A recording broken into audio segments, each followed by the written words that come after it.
అసలే ఈ కరోనా వల్ల కొన్ని వేల మంది చనిపోతున్నారు, కొన్ని లక్షల మంది దీనికి ఎఫెక్ట్ అవుతున్నారు. హాస్పిటల్స్ అన్ని ఫిల్ అయిపోతున్నాయి. ఆక్సిజన్ సప్లై లేక ఎంతో మంది నానా అవస్థలు పడుతున్నారు.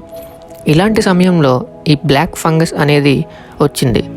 అసలు ఈ బ్లాక్ ఫంగస్ అంటే ఏంటి, దీని సిమ్టమ్స్ ఏంటి, దీన్ని ఎర్లీ స్టేజెస్లో మనం ఎలా ఐడెంటిఫై చేయగలం అనేది ఈరోజు తెలుసుకుందాం. ఈ బ్లాక్ ఫంగస్ అనేది వచ్చి అందరినీ మరింత టెన్షన్ పెడుతుంది. ఈ బ్లాక్ ఫంగస్ని మెడికల్ టర్మ్స్లో మ్యూకోర్మైకోసిస్ అంటారు. దీనివల్ల ఇప్పటికే మన దేశంలో 600 మంది పైగా ఎఫెక్ట్ అయ్యారు. సింపుల్గా చెప్పాలంటే ఇది ఒక బూజు లాంటిది అనమాట. ఇది ఇప్పటిది కాదు, ఇది ఎప్పటి నుంచో వచ్చింది. అండ్ ఇది ఎక్కువగా సాయిల్స్ మీద, ట్రీస్ మీద 365 days ఉంటూనే ఉంటుంది.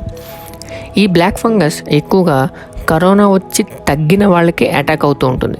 ఇప్పటికే మహారాష్ట్ర, మధ్యప్రదేశ్, ఢిల్లీ, తెలంగాణ, కర్ణాటకలో కేసెస్ అనేవి రిజిస్టర్ అయ్యాయి. అసలు ఇది ఎలా వస్తుంది? మన బాడీలో ఇమ్యూన్ సిస్టమ్ అనేది ఒకటి ఉంటుంది. సో ఎప్పుడైతే ఇది వీక్ అవుతుందో మన బాడీలో ఉండే ప్రొటెక్టివ్ బ్యాక్టీరియాలను తగ్గించేస్తూ ఉంటుంది. సో ఆ ప్లేసెస్ని ఇవి రీప్లేస్ చేస్తూ ఉంటాయి. ఇది ఎవరెవరికి వస్తుంది? ఎక్కువగా షుగర్ పేషెంట్స్, లేదా ఆర్గాన్ ట్రాన్స్ప్లాంటేషన్స్ జరిగిన వాళ్ళకి, క్యాన్సర్ పేషెంట్స్కి, ఏదైనా హెల్త్ ఇష్యూస్ వల్ల ఇమ్యూన్ సిస్టమ్ లోగా ఉన్న వాళ్ళకి, అండ్ మెయిన్లీ కోవిడ్ నుండి రికవర్ అయిన పేషెంట్స్కి ఎక్కువగా వస్తుంది.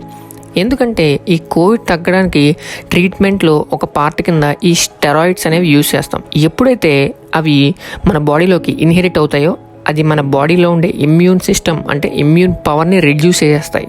సో కోవిడ్ వచ్చి తగ్గిన వాళ్ళు మటుకు చాలా జాగ్రత్తగా ఉండాలి, ఎందుకంటే ఇది ఎఫెక్ట్ అయ్యేది ఎక్కువ శాతం వాళ్ళకే ఉంది.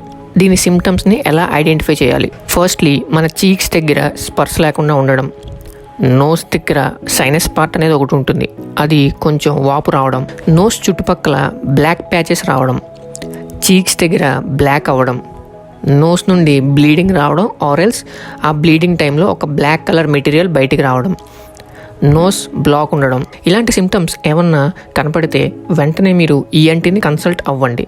సో ఇలా చేయడం వల్ల స్టార్టింగ్ స్టేజ్లోనే దీన్ని కిల్ చేసే అవకాశం 100% ఉంది. ఇన్ని వాటిల్లో ఒక గుడ్ థింగ్ ఏంటంటే ఇది కోవిడ్ లాగా అవుట్ బ్రేక్ అవ్వదు. అంటే ఇంత ర్యాపిడ్గా ల్యాక్స్ ఆఫ్ కేసెస్ అనేవి రావు. దీనికి ప్రివెంటివ్ మెజర్స్ ఏమన్నా ఉన్నాయా? ఎస్, తప్పకుండా ఉన్నాయి. మెయిన్గా ఈ ఫంగస్ అనేది నోస్ నుండి ట్రావెల్ అవుతుంది. సో మెయిన్లీ మాస్క్ అనేది కంపల్సరీ అండ్ ఖచ్చితంగా వాడాల్సిందే. పాసిబిలిటీ ఉంటే ఇంట్లో ఉన్నప్పుడు కూడా ఎంతవరకు వీలైతే అంతవరకు మాస్క్ యూజ్ చేయండి. ఏ వస్తువుని అనవసరంగా ముట్టుకోవద్దు. ఒకవేళ అలా ముట్టుకుంటే ఖచ్చితంగా శానిటైజ్ చేసుకోండి. భౌతిక దూరం పాటించండి. పర్సనల్ క్లీన్లీనెస్ అనేది ఉండాలి. గ్రూప్స్లో ఎక్కువ తిరగద్దు. హోప్ మీకు నా ఎక్స్ప్లెనేషన్ నచ్చింది అనుకుంటూ మళ్ళీ కొత్త టాపిక్తో మీ ముందుకు వస్తా. అంతవరకు సెలవు. జై హింద్.